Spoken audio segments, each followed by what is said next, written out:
Bluey's cast is full of characters who have won our hearts, but some of them have made some pretty questionable choices. So if you love Bluey as much as we do, are you ready to find out which characters are the absolute worst in this show? If there's one truly unbearable character in the world of Bluey, it's definitely Granny Pug. Her appearance in Granny-mobile is enough to test anyone's patience. Seriously, I doubt anyone could watch that episode without feeling a strong urge to throw a chair at the TV. But I also hope no one actually went that far. She is the perfect embodiment of those grumpy old folks who think they're better than everyone else just because of their age. The first thing Granny Pug does when she appears in this episode is knock over Doreen's vase, but instead of apologizing, she just blames Doreen for it. Then she tries to buy Doreen's cart for an absurdly low price, and Doreen almost sells it because she's too kind. The worst part? When Muffin tells her she should pay more, Granny Pug starts bad-mouthing the cart. Unfortunately, it's way too common for people to start trash-talking something they wanted to buy just because they found out the price was higher than expected. And Granny Pug is the perfect example of this kind of rude customer. Even though Bluey is a show where many characters learn from their mistakes, that's not the case with Granny Pug. She's just too grumpy and rude, and since she's also incredibly stubborn, she's probably going to stay that way until the very end of the series. So, she is without a doubt one of the worst characters in the entire show, if not the worst. But this is just the beginning. There are plenty more questionable characters to discuss. So, get ready, this is another Cinewave. You probably saw this one coming, right? Even though she's both a cousin and a friend to Bluey and Bingo, Stripe's oldest daughter has had plenty of bad moments. Like in the episode Library, where Stripe tells her she's the most special kid in the world. That phrase stuck in Muffin's head, making her believe she could do whatever she wanted because of it. She walked into the healer house without wiping the mud off her paws, and completely ruined the game that Bluey and Bingo were playing, where they pretended to be in a library. Muffin was noisy from the start, and even snatched the book Bingo was reading, but as if that wasn't bad enough, she then grabbed every book in the library at once and refused to return them. She only stopped this nonsense after her dad explained that she wasn't special to everyone, just to him and her mom. To be fair, Muffin is still really young and changed her behavior quickly after what Stripe told her, but even so, it's hard to imagine Bingo or any other kid around her age in Bluey acting like that, right? Especially since this wasn't even close to being the only time Muffin was disobedient and bossy. In the episode Facey Talk, she's playing with a tablet and refuses to let her little sister Socks use it, even after Stripe orders her to share. After he punishes her, Muffin straight up steals her dad's phone and hides so she can keep playing. This kind of behavior is unacceptable, even for someone Muffin's age, especially since she's way naughtier than her younger sister. Judo is another one. No surprise there, right? The healer's neighbor showed just how bossy and selfish she can be, just like Muffin in the episode Butterflies, where she plays with Bluey and Bingo. From the very start, Judo seems a bit possessive over Bluey, answering Bingo in a rude way. But it's when the three start playing together that the little Chow Chow really starts acting unfairly. When it's Bingo's turn to pretend she's a caterpillar turning into a butterfly, she takes a little longer to transform. Bluey and Judo get bored, and that's all it takes for Judo to try and convince Bluey to ditch Bingo so they can play alone. Bluey hesitates but eventually gives in, leaving Bingo behind, and that makes her really sad. Bluey immediately regrets it,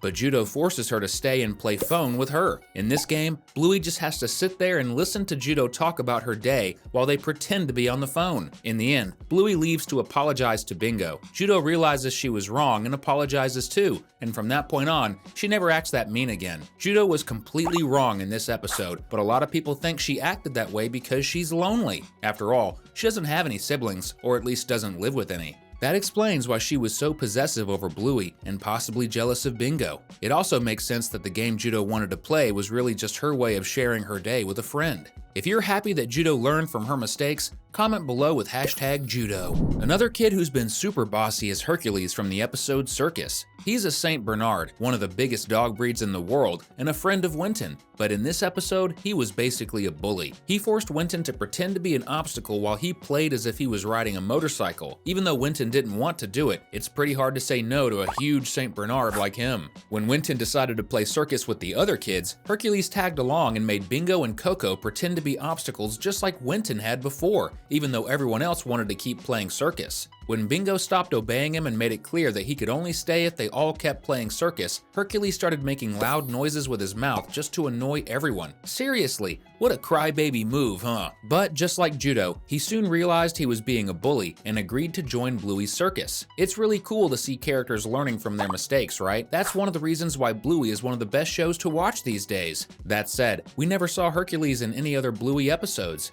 Will we ever see the St. Bernard bully again? Oh, really?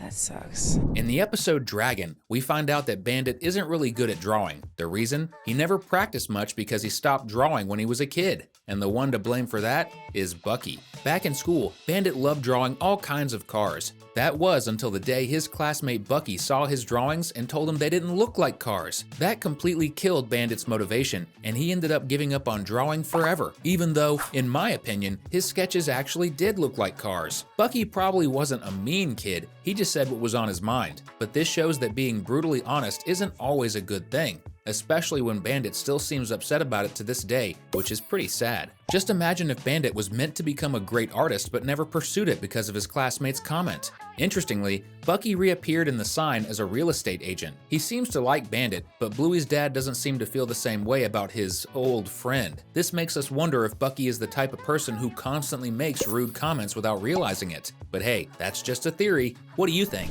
When teenagers play with younger kids, it's normal for them to go easy on them, but Tiny, he doesn't care about that at all. He's friends with Rusty's older brother, and they often play cricket together. Even while playing with his friend's little brother, Tiny had the nerve to go all out. And keep in mind, they always used a real cricket ball, which is way harder than a tennis ball. That's why one of Tiny's throws ended up hurting Rusty pretty badly. The worst part? Even after that, he kept playing just as hard against Rusty. By the way, don't go easy when it comes to hitting that subscribe button. Once you do, you'll start getting all our videos about your favorite cartoons. Pretty awesome, right? This is brilliant. Speaking of injuries, another character who has hurt others before is Socks. In the episode Barnacus and Bumpy, Bluey made a video for Bingo to watch at the hospital since she was sick. A lot of characters took part in the short film, including Socks. But because she acted like a real dog, Socks made a huge mess during filming and attacked Bandit multiple times, so much that she left him all bruised up. She had made quite a few aggressive moments throughout the show, which isn't great, but maybe we can cut her some slack, right? Even though we don't really know why, Socks genuinely seemed like a wild animal back then. Thankfully, she got better over time.